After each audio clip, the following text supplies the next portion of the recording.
नमस्कार, मैं हूं आपके साथ हर्षिता और आप देख रहे हैं पुलिस वाला वेब न्यूज। समाजसेवी कुबेर राठी के कार्यालय पहुंचे स्वामी स्वदेशानंद जी महाराज। आध्यात्मिक चर्चा से वातावरण हुआ भक्तिमय। राजधानी के प्रमुख समाजसेवी और जनप्रिय कुबेर राठी जी के गुड़ियारी स्थित कार्यालय में आज आध्यात्मिक उल्लास का वातावरण रहा। अवसर था परम पूज्य स्वामी श्री स्वदेशानंद जी महाराज के मंगल आगमन का। महाराज जी के स्वागत के लिए क्षेत्र के अनेक गणमान्य नागरिक और श्रद्धालु उपस्थित रहे। भव्य स्वागत और आध्यात्मिक संवाद। कार्यालय पहुंचने पर कुबेर राठी जी ने सपरिवार और सहयोगियों के साथ महाराज जी का पुष्पहारों से आत्मीय स्वागत किया। स्वामी जी ने कार्यालय स्थित गौशाला में गौ सेवा की भी सर्वधर्म संकट मोचन हनुमान मंदिर में दर्शन भी किया। इस गरिमामय कार्यक्रम में जानकी प्रसाद गुप्ता, संतोष गुप्ता, अखिलेश जैन, मोंटी जोशी, पिंकू सिंह, कंचन शुक्ला, कल्याणी बघेल और कार्यालय का समस्त स्टाफ उपस्थित था, जिन्होंने महाराज जी का दर्शन कर धर्म और अध्यात्म का लाभ उठाया।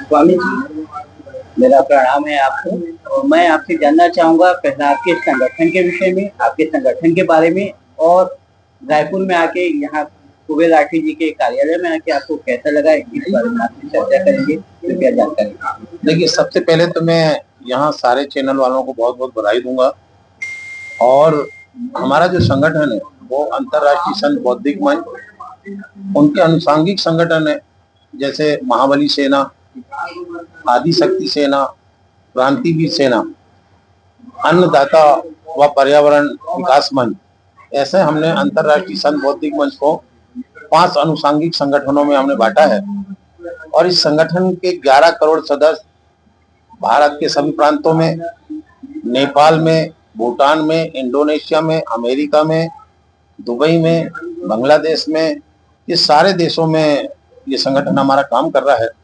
और ये संगठन का जो उद्देश्य है, हम सारे सनातनियों को एक मंच पर लाकर भारत को हिंदू राष्ट्र बनाना चाहते हैं, गौ माता को राष्ट्रमाता का दर्जा दिलाना चाहते हैं और जो साधु संत हैं और जो हमारी मातृशक्तियां हैं उनकी सुरक्षा के लिए देश में विशेष कानून बनाने की हम आदरणीय प्रधानमंत्री जी से, यहाँ के गृह मंत्री आदरणीय अमित शाह जी से, इनसे भी हमने मांग किया है। हम इनसे स्वयं मिले भी हैं और उनको ज्ञापन भी हमने दिया है कि इस पर आप तत्काल निर्णय लेते हुए और शीघ्र कार्रवाई करें। इसी के साथ हम 11 सूत्री मांगों को लेकर भी हम पूरे देश में भ्रमण कर रहे हैं।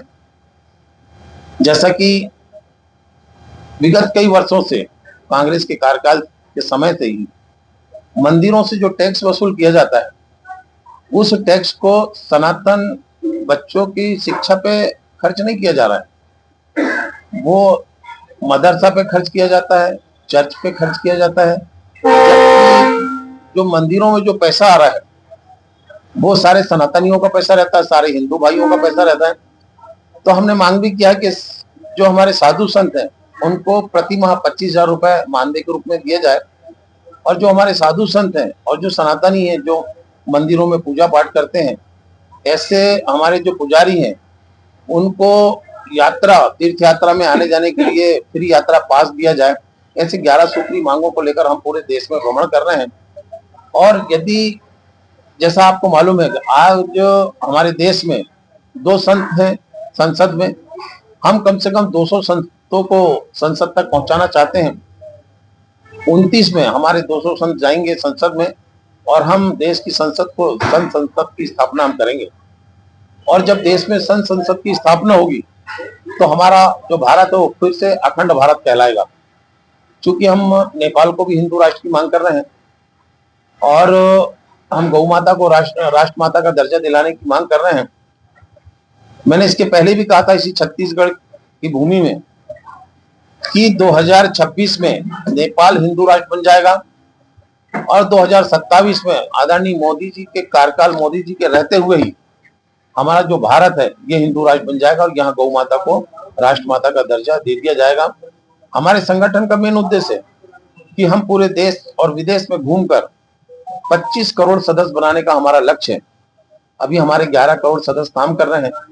हम बहुत जल्द 25 करोड़ सदस्य बनाकर और हमारे संतों को संसद तक पहुंचाना चाहते हैं और वहां संत संसद की स्थापना करना चाहते हैं। क्योंकि आज का जो समय है, हमारा आप सब देख रहे हैं कि जो गैर हिंदू हैं उनका जो अत्याचार बढ़ रहा है, यदि ऐसे ही अत्याचार रहा तो वो दिन दूर नहीं जब विधायक भी उनका होगा, सांसद भी उनका होगा, मंत्री भी उनका होगा और प्रधानमंत्री भी उनका होगा। और जब इस देश में सारे सत्ता पे अगर वो काबिज हो जाएंगे तब हमारे हिंदू सनातनियों का क्या होगा। हमारे सब हिंदू सनातनियों को इस पर चिंतन करनी चाहिए। मैं हमारी जो मातृ शक्तियां हैं, मैं उनसे निवेदन करना चाहूंगा आपके चैनल के माध्यम से कि अभी भी समय है। यदि हम अपने बच्चों को शास्त्र की शिक्षा दे रहे हैं, हम कलम पकड़ा रहे हैं, तो हमें शास्त्र की भी शिक्षा देनी चाहिए। वो समय गया जब हम अपने बच्चों को कहा करते थे कि नहीं बेटा चाकू नहीं रखना, हाथ कट जाएगा। लेकिन वो समय अब नहीं रह गया है। हमें तलवार चलानी सिखानी पड़ेगी, हमें चाकू छुरा कैसे चलाते हैं ये सिखानी पड़ेगी हमारे बच्चों को। अगर हमको अपने बच्चों को सुरक्षित रखना है तो हम इसकी भी मांग कर रहे हैं आदरणीय सरकार से और मोदी जी से कि गुरुकुल में हमारे बच्चों को शास्त्र के साथ साथ शस्त्र की भी शिक्षा दी जाए।